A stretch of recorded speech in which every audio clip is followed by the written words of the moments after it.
तर दाक्षिणात्य सिनेसृष्टीतील सगळ्यात लाडकी आणि सुप्रसिद्ध जोडी रश्मिका मंदाना आणि विजय देवरकोंडा हे अखेर लग्न बंधनात अडकले। तर लग्न ही समाजातील एक सुंदर संकल्पना आहे, पवित्र विधी मानलं जातं।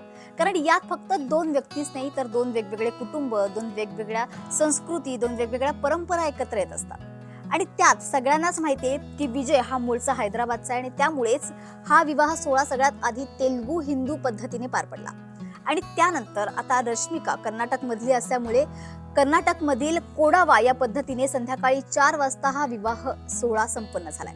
त्यामुळे या लग्न समारंभाबद्दल दोघांच्याही फॅन्स मध्ये उत्सुकता अक्षरशः शिगेला पोहोचली आहे। तर सगळ्यांनाच माहिती आहे की डेस्टिनेशन आणि इंटिमेट वेडिंगचं सेलिब्रिटीज मध्ये किती फॅड आहे।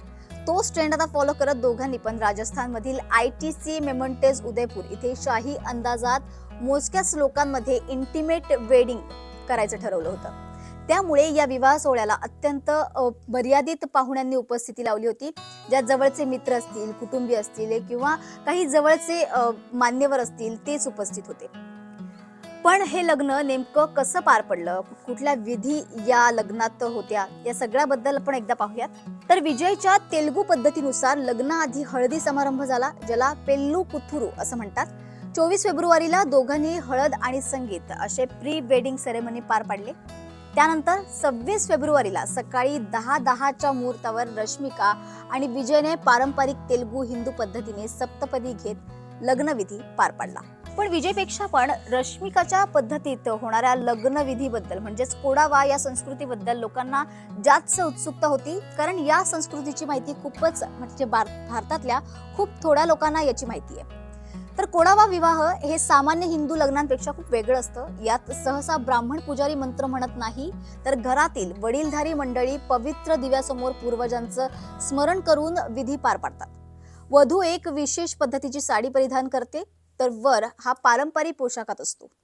या लग्नात तांदूळ टाकून नवदाम्पत्याला आशीर्वाद दिले जातात। कोडावा लग्न पद्धतीत परंपरा, कुटुंब केंद्रीय मूल्य आणि योद्धा संस्कृतीचा अनोखा संगम दिसून येतो। सगळ्यात महत्त्वाचं म्हणजे इतर दाक्षिणात्य लग्न संस्कृतीप्रमाणे कोडवा या लग्न परंपरेत हुंड्याची कोणतीही प्रथा नसते। दोन्हीकडून समसमान खर्च केले जातात। कोडवा समाजात हुंडा हा घेतला जात नाही। लग्नाचा खर्च हा वर आणि वधू या दोन्ही कुटुंबांकडून केला जातो, ज्यामुळे एकता आणि स्वाभिमानाची भावना समोर येते। तर अशा दोन वेगवेगळ्या संस्कृतीत पार पडलेल्या या लग्नाची प्रचंड उत्सुकता फक्त दाक्षिणात्य तर नाहीच तर संपूर्ण भारतातील सिनेप्रेमींमध्ये आहे। खरं तर रश्मिका आणि विजयची प्रेम कहाणी ही गीता गोविंदा या चित्रपटाच्या सेटवर सुरू झाली होती। तेव्हापासूनच त्यांच्या अफेअरच्या चर्चा रंगल्या होत्या। अखेर रविवारी सोशल मीडियावर त्यांनी लग्नाची अधिकृत घोषणा केली आणि आज उदयपूरमध्ये जवळच्या नातेवाईकांच्या उपस्थितीत त्यांनी आपल्या आयुष्याची नवीन सुरुवात केली आहे। तर फॅन्सने तर सोशल मीडियावर शुभेच्छांच्या रूपात दोघांसाठी भरभरून प्रेम व्यक्त केलंय आणि आता या लग्नानंतर फॅन्सला उत्सुकता आहे ती म्हणजे 4 मार्चला हैदराबादला होणाऱ्या रिसेप्शनची। मात्र आता नुकताच सोशल मीडियावर रश्मिकाने तिच्या आणि विजयच्या लग्नाचे काही फोटोज पोस्ट केलेत, ज्यावर चाहत्यांनी प्रेम बसवण्यात कुठलीच कसर सोडली नाहीये। तर तुम्हाला रश्मिका आणि विजय म्हणजेच #विरोश यांच्या लग्नाचा फर्स्ट लुक कसा वाटला हे आम्हाला कमेंट बॉक्समध्ये कळवायला विसरू नका।